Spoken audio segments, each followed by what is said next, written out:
Supreme court میں NAB ترامیم کے خلاف چیئرمین پی ٹی آئی کی درخواست پر سماعت۔ جسٹس منصور علی شاہ نے نیب ترمیم سننے والے بینچ پر اعتراض اٹھا دیا۔ ریمارکس دیے کہ اس طرح کے معاملات فل کورٹ ہی سن سکتی ہے۔ نیب ترامیم کے کیس کے اپنے اثرات ہوں گے۔ سپریم کورٹ پہلے پریکٹس اینڈ پروسیجر قانون کا فیصلہ کرے۔ چیف جسٹس نے ریمارکس دیے، مقدمے کی روزانہ کی بنیاد پر سماعت کر کے فیصلہ کریں گے۔ میری ریٹائرمنٹ قریب ہے، فیصلہ نہ دیا تو میرے لیے باعث شرمندگی ہوگا۔ 2023 میں نیب قانون میں کی گئی ترامیم کو ہمارے سامنے کسی نے چیلنج ہی نہیں کیا۔ شریف فیملی کے گرد گھیرا پھر تنگ کرنے کی تیاری۔ Panama J I T report کا والیوم 10 جاری کرنے کے لیے درخواست مقرر۔ چیف جسٹس عمارتا بندیال کی سربراہی میں سپریم کورٹ کا 2 رکنی بینچ 22 اگست کو سماعت کرے گا۔ براڈ شیٹ کمپنی نے پاناما جی آئی ٹی کا والیوم 10 جاری کرنے کی درخواست کی تھی۔ اٹارنی جنرل سمیت دیگر فریقین کو نوٹس جاری۔ شمیم شوگر مل کیس بھی دوبارہ کھل گیا، لیکن نائب صدر مریم نواز کی ضمانت منسوخی کی درخواست سپریم کورٹ میں سماعت کے لیے مقرر۔ چیف جسٹس کی سربراہی میں 2 رکنی بینچ 22 اگست کو سماعت کرے گا۔ The minorities will stay protected in this country. Pakistani state and society does not align and identify with such elements. نگراں وزیر اعظم اور ان کی ٹیم نے باقاعدہ کام شروع کر دیا۔ انوار الحق کاکڑ کی زیر صدارت نگراں کابینہ کا پہلا اجلاس۔ اپنے خطاب میں بولے، ریاست اقلیتوں کو نقصان پہنچانے والوں کے ساتھ نہیں، اکثریت کو اقلیت کا خیال رکھنا ہوگا۔ نگراں وزیر اعظم کا اپنے خطاب میں کہنا تھا کہ قدامت پسند رجحانات کی حوصلہ شکنی کی جائے گی، معاشرے میں مذہبی انتہا پسندی کی کوئی گنجائش نہیں۔ مزید کہا، معاشی مسائل کے حل کے لیے بہترین اقدامات کریں گے۔ نگراں حکومت کا مینڈیٹ صاف اور شفاف انتخابات کرانا ہے۔ وزیر اعظم کا ملکی اور غیر ملکی سطح پر کیے گئے وعدے نبھانے کا عزم۔ جو ملک کی معیشت کا حال ہے اس میں یہ ممکن نہیں ہے کہ ہمارا جیسا ملک مہنگا تیل خریدے اور سستا بیچے۔ اس بات پر زور دیا ہے کہ جی ہم اپنے اخراجات بڑھائیں نہ۔ جب آمدنی نہیں بڑھ رہی تو اخراجات بڑھانے کا کوئی ہمیں حق نہیں ہے۔ الیکشن کرانا الیکشن کمیشن کی ذمہ داری ہے۔ مہنگائی میں کمی غریب عوام کے لیے خواب بن گئی۔ نگراں حکومت نے بھی مہنگائی کے مزید آفٹر شاک سے خبردار کر دیا۔ نگراں وفاقی زیر اطلاعات مرتضیٰ سولنگی کہتے ہیں، مہنگا پیٹرول خرید کر سستا نہیں بیچ سکتے۔ مہنگائی کے باعث لوگوں کی مشکلات کا اندازہ ہے۔ چاہتے اور نہ چاہتے ہوئے تیل مہنگا کرنا پڑا۔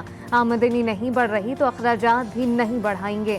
نگراں وفاقی کابینہ کے پہلے اجلاس کے بعد میڈیا بریفنگ میں بولے، جب تک کرسی پر رہیں گے اپنی آئینی ذمہ داری پوری کریں گے۔ الیکشن کرانا الیکشن کمیشن کی ذمہ داری ہے۔ اگر وہ کل الیکشن کرا دے تو ہم انتخابات کرا کر واپس چلے جائیں۔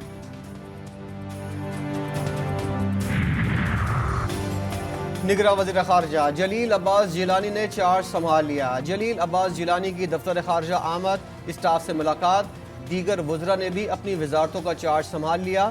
نگراں وفاقی وزیر داخلہ کی وزارت داخلہ آمد پر سلامی پیش کی گئی۔ سرفراز بگٹی کی وزارت کے سینئر افسران سے تعارفی ملاقات۔ کہا، تمام شہریوں کا تحفظ ریاست کی اولین ذمہ داری ہے۔ جڑاوالا کا سانحہ انتہائی شرمناک ہے۔ ملک میں کسی گروہ کو تشدد کی اجازت نہیں دی جائے گی۔ نگراں وزیر داخلہ کے حکم پر نئے اسلحہ لائسنس کے اجرا پر پابندی عائد کر دی گئی۔ الیکشن کرانا اس کے تاریخ کا تعین الیکشن کمیشن کا کام ہے۔ ہمارا فرض ہے کہ ہم انہیں ان کی معاونت کریں، لیکن یقینی طور پہ کسی غیر آئینی اور غیر قانونی عمل کا حصہ میں نہیں بنوں گا۔ نگراں وزیر اعلیٰ سندھ جسٹس ریٹائرڈ مقبول باقر کی مزار قائد پر حاضری، پھولوں کی چادر چڑھائی۔ فاتحہ خوانی کی میڈیا سے گفتگو میں کہا، خواہش ہے قائد کے پاکستان کی ترقی میں اپنا حصہ ڈالوں۔ الیکشن کرانا تاریخ کا تعین الیکشن کمیشن کا کام ہے۔ آئین اور قانون کی بالادستی سے ہی ملک ترقی کر سکتا ہے، کسی غیر آئینی عمل کا حصہ نہیں بنوں گا۔ مقبول باقر کو وزیر اعلیٰ ہاؤس پہنچنے پر گارڈ آف آنر پیش کیا گیا۔ پولیس کے چاقو چوبند دستے نے سلامی دی۔ چیف سیکرٹری سہیل راجپوت اور قائم مقام آئی جی پولیس کی بریفنگ۔ سندھ کے نگراں کابینہ کی تشکیل، ناموں کو حتمی شکل دے دی گئی۔ ذرائع کے مطابق نگراں کابینہ 2 مرحلوں میں تشکیل دی جائے گی۔ پہلے مرحلے میں نگراں کابینہ کے کچھ ارکان کل حلف اٹھائیں گے۔ سندھ کابینہ میں بریگیڈیئر حارث، مبین جمانی، یونس ڈھاگا کو شامل کیا جائے گا۔ ڈاکٹر جنید علی شاہ، احمد شاہ، ڈاکٹر سعد نیاز اور شعیب صدیقی کابینہ کا حصہ ہوں گے۔ گورنر سندھ کامران ٹیسوری کل نگراں کابینہ سے حلف لیں گے۔ کابینہ میں ماہر تعلیم، ماہر معیشت اور سیکیورٹی امور کے ماہرین کو شامل کیا جائے گا۔ میں امیر علی مردان خان ڈونکی صدقے دل سے حلف اٹھاتا ہوں کہ میں خلوص دل سے پاکستان کا حامی اور وفادار رہوں گا۔ بلوچستان میں بھی نگراں سیٹ اپ کی تیاریاں شروع۔ امیر علی مردان ڈونکی نے بلوچستان کے نگراں وزیر اعلیٰ کا حلف اٹھا لیا۔ گورنر بلوچستان عبدالولی کاکڑ نے نگراں وزیر اعلیٰ سے حلف لیا۔ تقریب میں نگراں وفاقی سے داخلہ سابق وزیر اعلیٰ بلوچستان جام کمال، سابق صوبائی وزیر اور اراکین صوبائی اسمبلی بھی شریک ہوئے۔ جڑاوالا میں توہین مذہب کا مبینہ واقعہ، جوزف کالونی کی فضا سوگوار، سلگتے مکانات کی آگ بجھ گئی، متاثرین انصاف کے منتظر۔ سانے کے تیسرے روز حالات معمول پر آنے لگے۔ اپنے تباہال گھر کی راکھ میں زندگی ڈھونڈتا سلیم قاسم مسیح داستان سناتے ہوئے رو پڑا۔ کہا گھر پر حملہ ہوا تو وہ کچھ نہ کر سکا۔ جلاؤ گراؤ میں ملوث گرفتار 128 ملزمان فیصل آباد منتقل۔ ایڈیشنل سیشن جج عدالت نے ملزمان کو 2 روزہ جسمانی ریمانڈ پر پولیس کے حوالے کر دیا۔ چیئرمین مرکزی رویت ہلال کمیٹی مولانا عبدالخبیر آزاد کی لاہور میں مسیحی برادری سے ملاقات۔ مشترکہ نیوز کانفرنس میں ثانیہ جڑاوالا کی شدید الفاظ میں مذمت، ذمہ داروں کو قرار باقی سزا دینے کا مطالبہ۔ نگراں وزیر اعلیٰ پنجاب محسن نقوی کہتے ہیں جڑاوالا واقعے کے متاثرین کی ہر ممکن مدد کریں گے۔ واقعے کی جتنی مذمت کی جائے کم ہے، واقعے کے ذمہ داروں کو ضرور سزا ملے گی۔ کمسن گھریلو ملازمہ رضوانہ کے بیانات نے رونگٹے کھڑے کر دیے۔ بتایا ہے کہ سول جج کی اہلیہ بال پکڑ کر سر دیوار پہ مارتی تھی، ڈنڈے اور لوہے کی سلاخوں سے تشدد کرتی، کئی روز کمرے میں بند کر کے بھوکا رکھا جاتا تھا۔ لاہور میں زیر علاج کمسن گھریلو ملازمہ رضوانہ نے پولیس کو بیان ریکارڈ کرا دیا۔ میں وہاں پہ کام کرتی تھی، میرے پر وہ ظلم کرتے تھے، مجھے گرم پانی پھینکتے تھے میرے اوپر، مجھے گرم چمچ لگا کے مجھے جلاتے تھے، مجھے ہینگر سے مارتے تھے، ان کے بچے بھی مارتے تھے، اور انہوں نے میرے پر ڈاگز بھی چھوڑے 2 دفعہ۔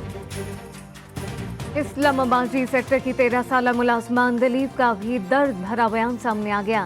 بتایا کہ کام کے دوران مجھ پر ظلم کیا جاتا، گرم پانی پھینکا جاتا، ہینگر سے مارا جاتا تھا، مالکن کے بچے بھی مارتے، مجھ پر 2 بار کتوں کو بھی چھوڑا گیا۔ ملزمہ زیتون کے ہاتھوں تشدد کا نشانہ بننے والی اندلیب کی ٹانگوں پر جلنے کے نشانات موجود۔ ڈسٹرکٹ اینڈ سیشن جج نوشیر فیروز نے رانی پور میں گھریلو تشدد سے ہلاک بچی فاطمہ کی قبر کشائی کی اجازت دے دی۔ قبر کشائی کل ہوگی۔ ڈی جی ہیلتھ نے میڈیکل بورڈ تشکیل دے دیا۔ ملزم اسد شاہ کی حویلی سے ایک اور ملازمہ بچی بھاگ نکلی۔ اجالا نے ویڈیو بیان میں بتایا کہ پیر کی بیوی غلطی پر ابلا ہوا پانی پلاتی، ڈنڈوں اور وائپر سے تشدد کیا جاتا۔ کراچی میں ایم کے ایم پاکستان کے رہنما کنور نوید جمیل کی نماز جنازہ ادا۔ کئی ماہ سے برین ہیمریج میں مبتلا کنور نوید جمیل نجی اسپتال میں زیر علاج تھے۔ نماز جنازہ میں ایم کے ایم پیپلز پارٹی اور جماعت اسلامی کے رہنماؤں سمیت کارکنان کی بڑی تعداد میں شرکت۔ بھارت میں مسلمان بچے بھی انتہا پسندوں کے نشانے پر۔ دلی کے علاقے مصطفیٰ آباد میں 6ٹھی جماعت کے طالب علم پر استاد کا بہیمانہ تشدد۔ ہندی کی کتاب نہ لانے پر 11 سال کے ارباز پر تھپڑ، گھونسے اور لاتیں برسا دیں۔ بچہ تشویشناک حالت میں ICU میں زیر علاج۔